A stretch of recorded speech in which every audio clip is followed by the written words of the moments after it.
let Marsha tell the story. It's called Out of the Shadows. Marsha Vanwynsberghe. It was Thursday, August 23rd. It didn't really matter what day it was because every day truly rolled into the next. It was the same chaos, different day. I was in the kitchen and I could hear that something was brewing. There was screaming and it was intense. That's mine. I hate you. It's your fault. That's mine. I hate you. I hate what you've done. And I have to stop and ask if that's my voice or if it's theirs.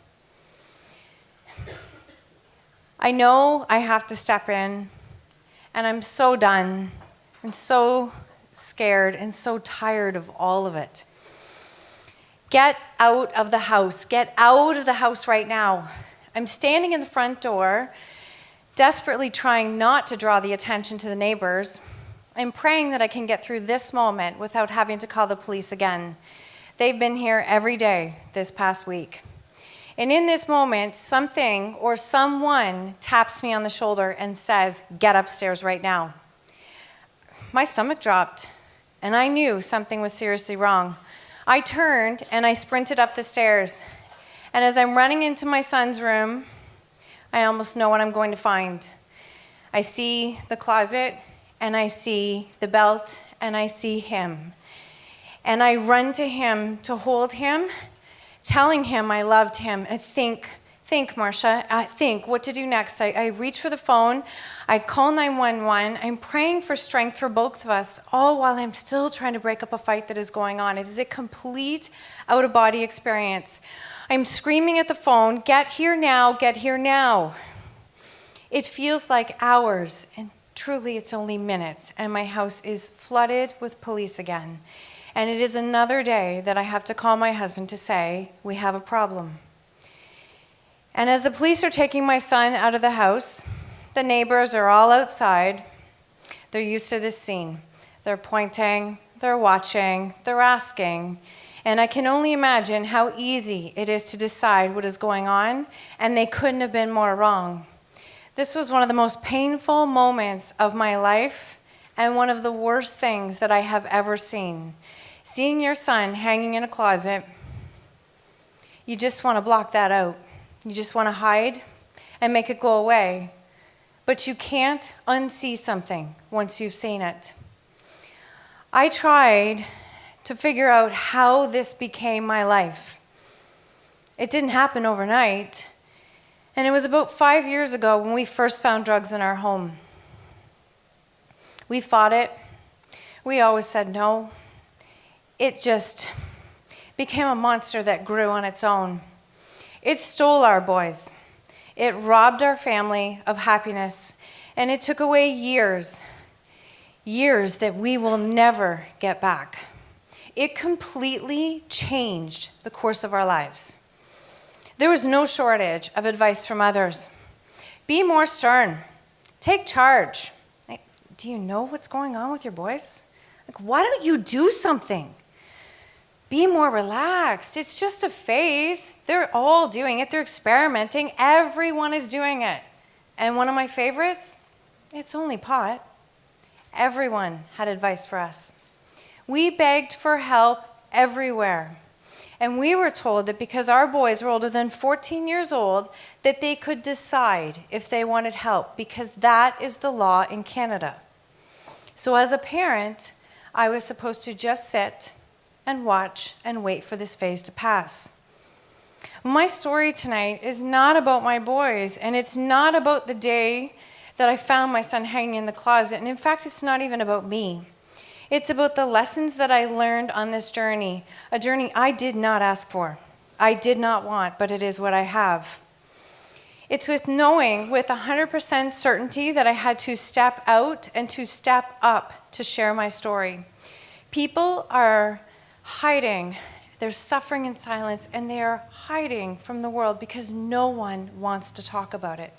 And that means someone has to. Over the past 5 years, I've continually asked myself the same questions over and over. How did this become my life?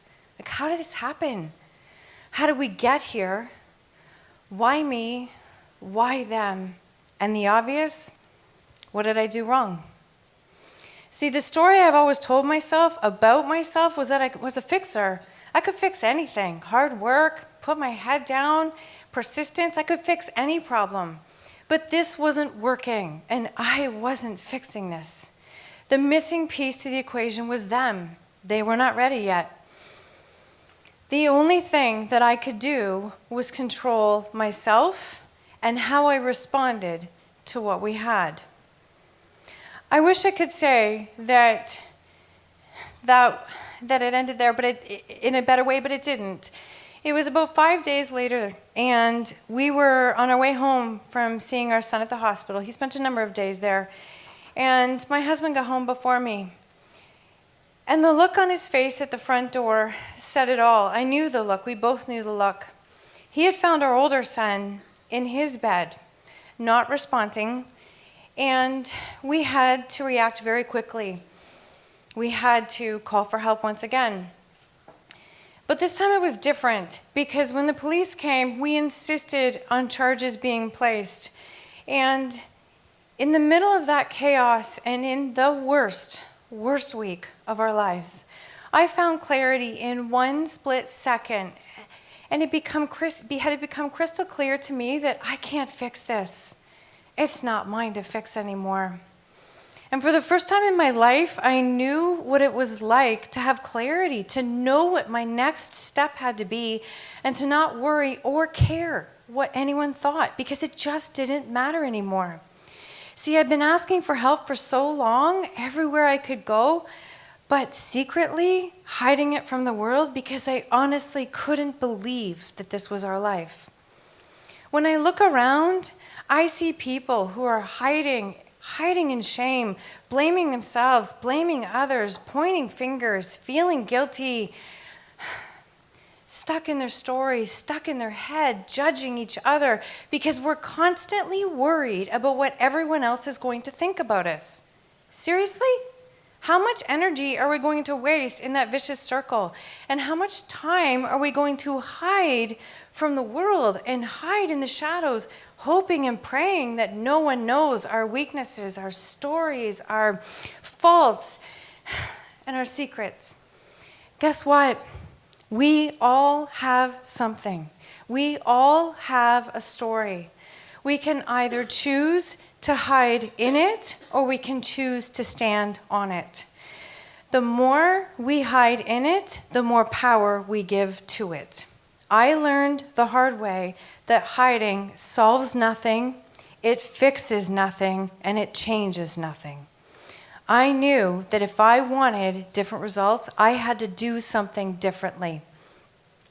I know what it's like to be pointed at, to be avoided, to be talked about, to be judged. And I knew that I had to find a way to let go of my fear of the judgment of others, because honestly, who could judge me harder than I judged myself? I'd already done it.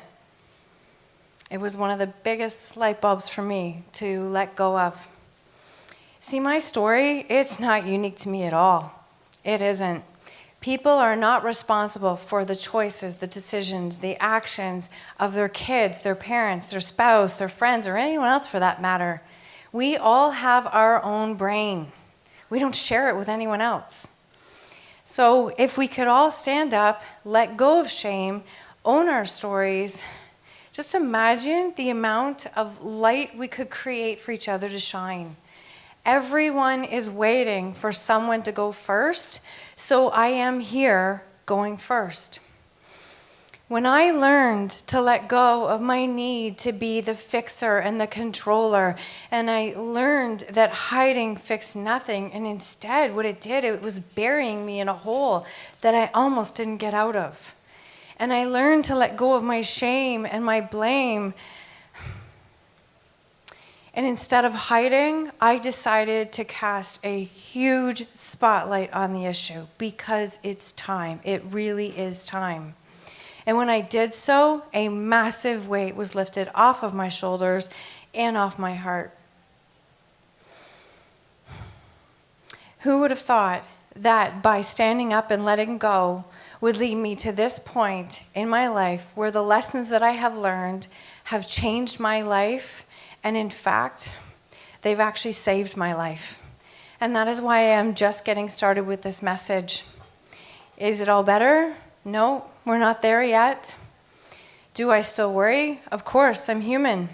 I love my boys, and I pray that this is part of their story. Neither one of them lives with us right now, and we are working on rebuilding relationships and being there for them, loving them and supporting them as best as we can in this moment in time. Do they have greatness within them? You bet they do. We all do. They are a work in progress, and we are all a work in progress. Thank you for being on this journey with me.